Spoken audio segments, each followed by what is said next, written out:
Alright guys, so we just started down here, and if you guys can't see, we put a chalk line down there and ran it across here. Then we went from corner to corner to check our diagonals to make sure everything was square, and it's pretty much perfectly square, so we're going to keep going. Okay, so what we're going to do is in this back corner, we're going to be flat, or we're going to be start out as a benchmark of 0. And then the green's going to slope uphill across to this corner, and we're going for 2 inches. And that's 2 inches over just under 12 foot. It's 11.7 but actually we're going to be closer to 11, 10 or 11.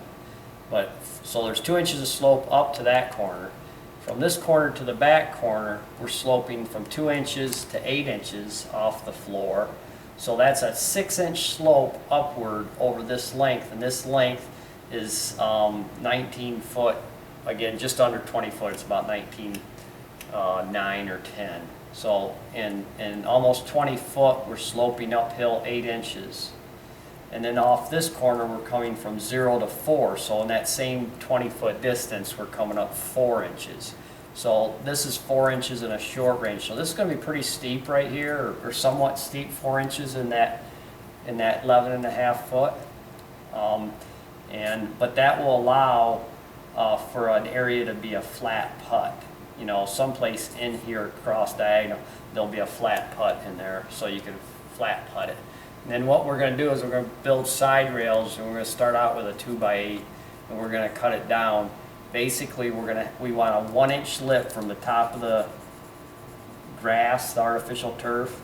We want a 1-inch lip around this outside perimeter, so of course when you putt it hits and the ball doesn't go rolling across the basement. So we got 1 inch there, and then we're going to try pool base, vermiculite and cement, Portland cement mix, which is called pool base. You can buy it pre-mixed at a pool store. That's what we're going to put. We're going to put 1.5 inches of that in, okay? And then we're going to fill all this other area in under it. Before we do it, we're going to do that all in sand to get our elevation. And then the other thing that we're going to do, we're going to run a 2x all the way around this lip, and that's going to be, the top of that will be even with the pool base. You'll see it when we do it, but that will be even, and that will give us a nailing or tacking surface to tack the putting green into all the way around the perimeter. So we're going to start our perimeter board. Okay, there we are, we're all framed up. Let me show you what we've done. As you can see, we have this perimeter all the way around an open floor. So if you're doing open floor, you're going to do a perimeter board like this. And on the inside, I'll point with my toe, right here, that lip that we've done on that is 1.5 inches lower than the top. We figured there's about, that the carpet's close to 1/2 inch with its padding, and that'll leave about 1 inch plus to stop the ball from rolling off into the rest of the basement. Then we put plastic down, and our next step is to fill it with dirt up to 1.5 inches under this lip, the board lip. I'm pointing again with my toe. We're going to bring the dirt up 1.5 inches under that, all the way around, okay? We're going to bring the dirt in, and that's why we put the plastic down. I don't want the dirt, leak, staining the concrete. And then what we'll do is we'll pack that, and then we'll use vermiculite, pool base, vermiculite and Portland cement mixed, and we'll mix that and trowel that over the whole bottom. Let that set up for a day or two, and then we'll put our carpet in. So on to the next step, we'll be moving in dirt. We Tapcon down some boards to the floor there and over on this side, and then we screwed into that our side pieces so they're nice and sturdy, they're not going anywhere. And then down here in the corner where we're real close, we Tapcon that right to the floor too. So we secured this whole thing to the floor all the way around by Tapconning it down, putting these blocks in to screw it into. Alright guys, day 2 of the sand. I got it done now. It took, I believe, about 175 gallon buckets to fill this 12 by 20 frame here.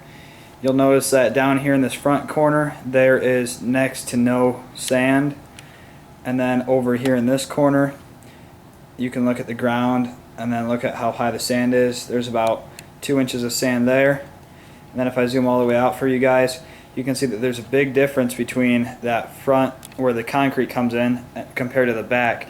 There's about 8 inches of sand back there, and then there's going to be about I believe it's 4 inches of sand in that back left corner. You'll notice also that like you guys remember, there's that board right there to hold it.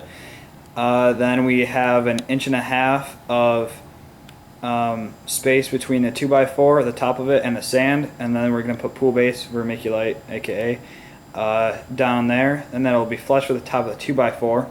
We'll lay the mat over that after cutting cups, and then the mat should lay about 1 inch under that top board, and that should create a nice lip right there. And you'll notice that we did not continue the top board all the way around because we don't need a lip on the concrete wall. So there we go.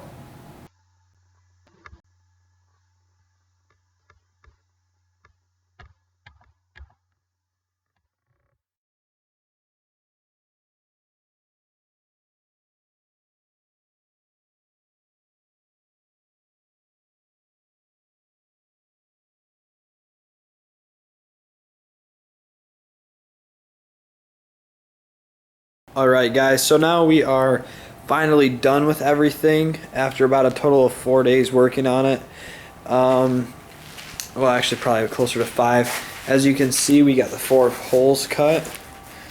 The lip right there works really well. I'll roll a ball for you guys here. Over there. So it stopped right there. The cups look pretty good. We just cut them with the razor blade. A little bit of an error there, but the other ones are a little bit better. That was the first one that we cut. What we did is once we got that pool base down that I showed you guys, we just laid the carpet down. We took a knife and cut it to about the length, or the length and width, and then what we did was we took a carpet stretcher, stretched it well enough, and then cut it to the end and put a tack strip down. If you guys don't know what a tack strip is, just goes on the edging of carpet. It's just got nails here like that. The nails stick up and the carpet sticks into it. Basically just holds the carpet down. And we had tack strip, and then once we stretched it with the carpet stretcher, we just used a nail gun and shot it down there. It's pretty nice. I'll roll a ball here for you guys so you can see the rollout on it, how it kind of starts to break. I'll do one more here. So yeah, it's a little uphill and breaks, but it's pretty nice. So that's pretty much how to build your green. I would suggest if you have this fast of a green that you do a little less slope though, because it's pretty sloping, at least in that back corner. Other than that, it's really, really nice. So yeah, thanks for watching guys. That's how to do it. If you have any questions, just write a comment or whatever, and I'll see you guys next video.